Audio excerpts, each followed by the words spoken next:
So, good morning na uli. Another morning.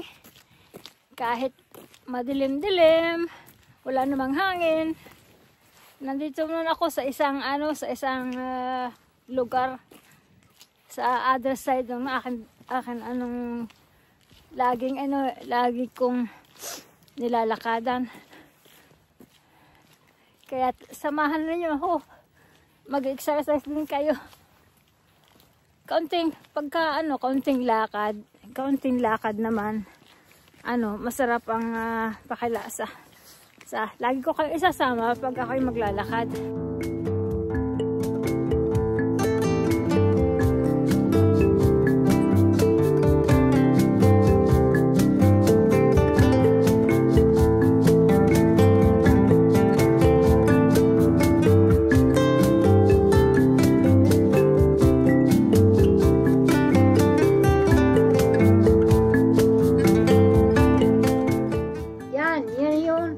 Nakatira yung mole. This is the mole paradise. They live underground. They dig it and eating masks.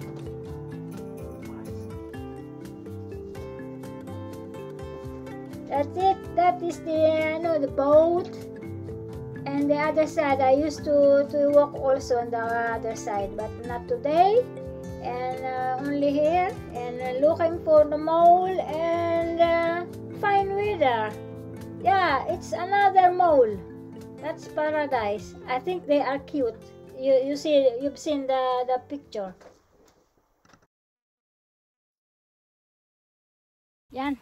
Lakad tayo punta tayo sa fort na tingnan natin kung maganda ngayon, hindi mahangin. Doon sa akin laging pinupuntahan, doon sa kabila doon. Sa kabila, doon ako lagi naglalakad doon sa dulo, sa pinakadulo doon. Yun, dulo doon. Ito ang kanilang port dito sa kabila. Hindi naman wala ditong boat. Parang pinaka-pier na yung may mga sigil boat. Uy, ang ganda naman ng ganda ng panahon today. Galing. Tapos naman, doon naman sa isang side naman, next time naman tayo, pa sa likod pa yan, yung mga bulundukin. So, maganda pagka halimbawa nga, kaya kahit pag winter, gusto ko lagi maglakad sa maglakad sa umaga dahil malapit sa dagat. Nafi-feel ko yun sa atin. Lakad-lakad pa. Ang lakad ko ngayon. Mga 1 hour na. Tuwing umaga, 1 hour. Pero pagka summer, ay ninaabot na ako ng hapon sa paglalakad pag ako'y free sa job. Tsaka pagka ang tawag doon, bakasyon. Ang ganda dito sa ibang bansa pagka talagang lalo na pagka yung start ng spring. Oh my God. Makita lahat ng mga bulaklak na iba-ibang bulaklak. Sa atin maganda, may bulaklak din. Pero dito, mas iba ang feeling. Dahil sari-sari na makikita ng laga green, yellow, violet, every kind of color. Kita nyo sa likod ko.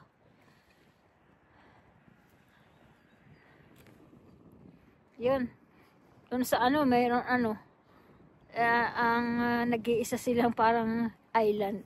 Ay, siya. Bato lang naman yun.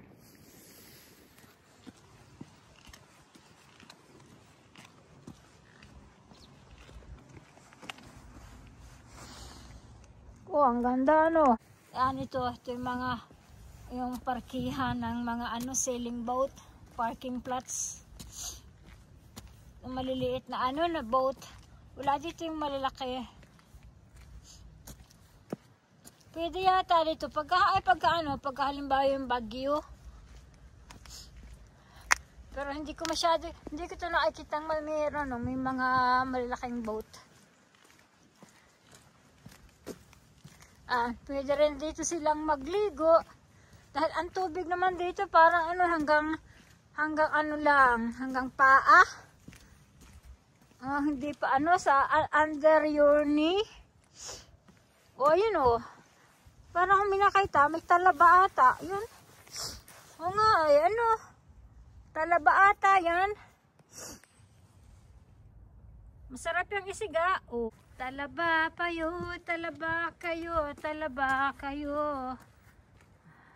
So, nandito na tayo sa mismong pinaka dulo. Malalim-lalim na dito.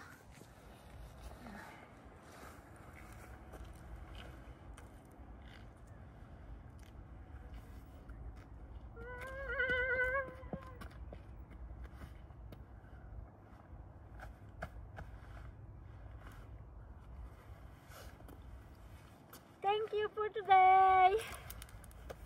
Gandang panahon, gandang pakilasa.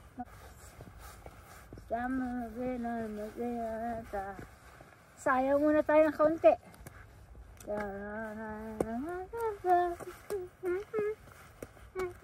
Magsusumba tayo. Maganda yung magsumba.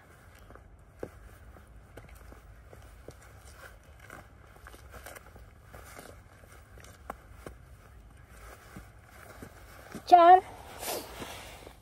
Good day lang today. Kaya masaya. Uwi na tayo muna. So, go home. Drink some tea. Little bit breakfast. And then, anong tawag doon? Bonding with my cat. Magbabanding tayo sa aking pusa. Pusa kong mahal na mahal.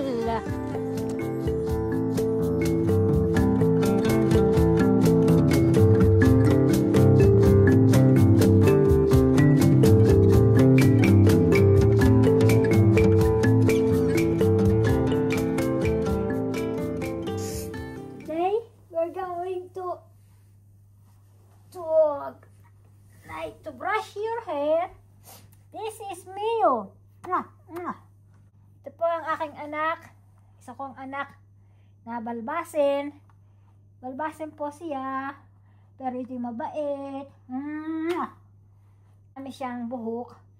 Kaya lagi nating susuklayan natin siya.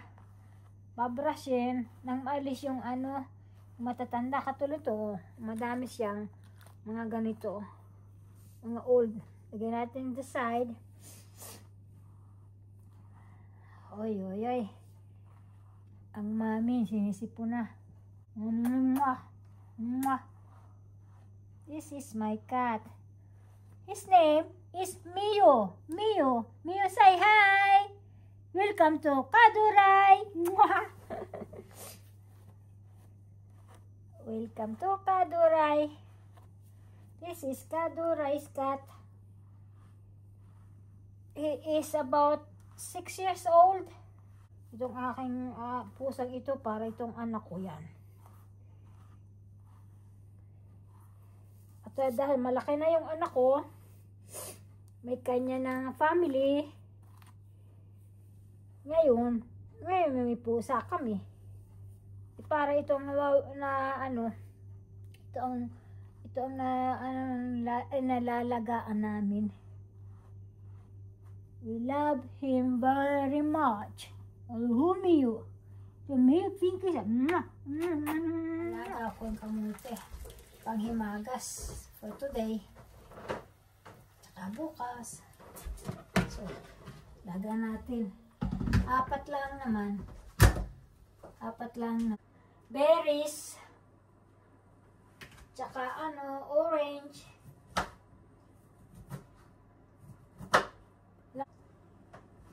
It's like a war.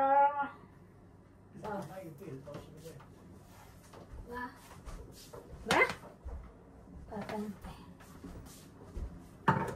So, So, dahil ang kamote dito baga, iba nga. Hindi ko alam kung basta lang, bigyan ng 10 minutes bago tingnan natin, sundot-sundutin natin. Nangangain ng prutas. Yung pa naman ang